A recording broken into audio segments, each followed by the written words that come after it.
So in this part, we will talk about some basic operations of Grasshopper, and let's first start the Grasshopper.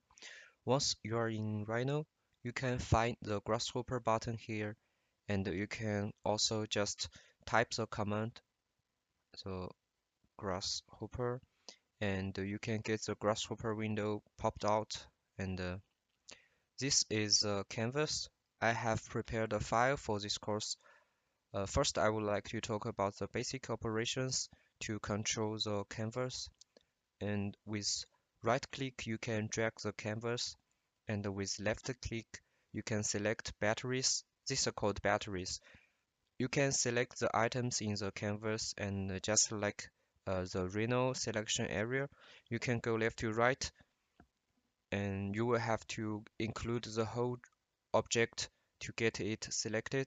But if you just select from right to left, and once you touch the block, it will be selected. And that's how this works. And the middle click will open up a shortcut list, just like in Rhino, and you can have some shortcuts here. Here I have prepared a little case for you as an introduction of how parameter workflow work. And first, you have several input of data, which you can set by yourself, and just like the two value here, it generates a rectangle. By clicking the battery block, you can see the result in green. And if you change the value, you can see the rectangle also change following your input. And this rectangle will go into the next battery block, which generate a box, and the height value is also set by this slider here. And with this input data and these two function blocks, you can have a box generated, and you can change the value to change the box. Once you have done with it, you can middle click and just bake it. Bake means a copy of this model into Rhino. It's like the green box here is actually just a virtual box. It's not a real box, and but just a data that shown in the window. But the box you baked is in the real scene of your Rhino, and that's how it works. With this data, we can create a box model with Grasshopper and then send it into Rhino. As you can see here, there are a lot of function block, which I call it battery, and also many other people also call it battery. And one way for us to search for this function block is just double click in the canvas and just type the name of the function you want, and you can find it here just like we type in box, and you can find the box rectangle function which we used in our case. Another tips for you would be if you press Ctrl and Alt, you can find an information icon next to your cursor, and then you click the function block, the battery. Then Grasshopper will tell you where it's located, and you can find it. You can also see the name of the block. So if you don't want to find it in the list, you can also just remember the name like box rectangle, and then type in box rectangle, and you can find it more easily. This is how the search function work.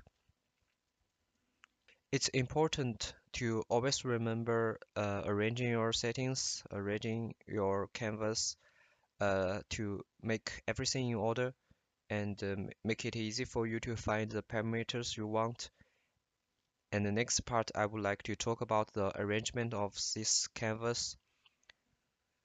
So when you opened up your Grasshopper window, it's likely that your battery block is not like this. Maybe it's more like a battery here with display tag. You can change the appearance of your block, such as draw full name, and then you can understand what the name of the port is, and understand what kind of parameters you may need for this battery. And there are also other settings like draw icon. You can change it to draw the full name of the battery, and this would be rectangle.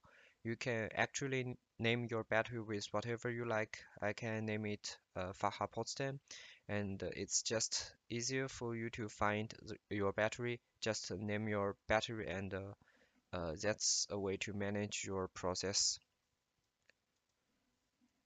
Also, it's possible to change the port name, like the plan here. We can change it to like hello, but actually I don't recommend this because this can cause problem. When you change the name of the port, you may forget what kind of information you need, and that's just sometimes make the process confusing. Another settings is the fancy wire, and let me show you how this works. If I disable this slider, here you can see the battery become orange. That means it lacks data input, and so it doesn't work. As you can see here, what fancy wires do is if you open it, you can see the line between the two blocks also become orange.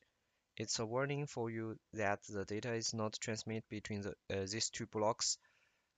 But if you turn it off, it will become gray, just like the normal line, the normal connection. So if you want to find out where the problem is, the fancy wires can be helpful. So I recommend to open this one. Another features about arrangement I can show you is here. Like in this scene, we have one of the slider that is not in its original position, and we can just choose all this slider and align it with the little button here. And once your slider is connected to another block, it will align automatically. Like you can see in like you can see here, the block snap to its right position, and that's how align work.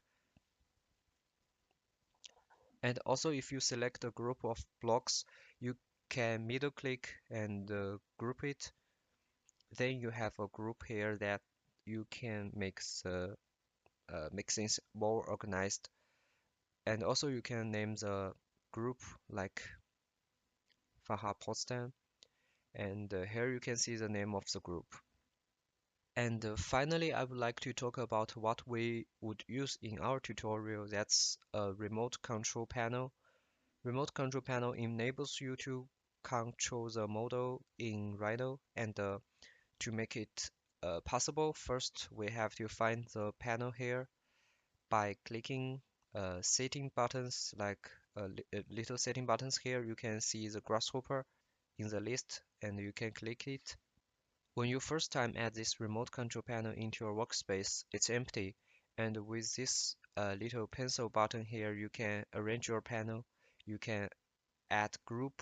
It's just like layers group in Photoshop actually. You can, under the edit mode, this is when the edit mode is activated, you can drag the group and delete it. And you can also right click on the slider in Grasshopper.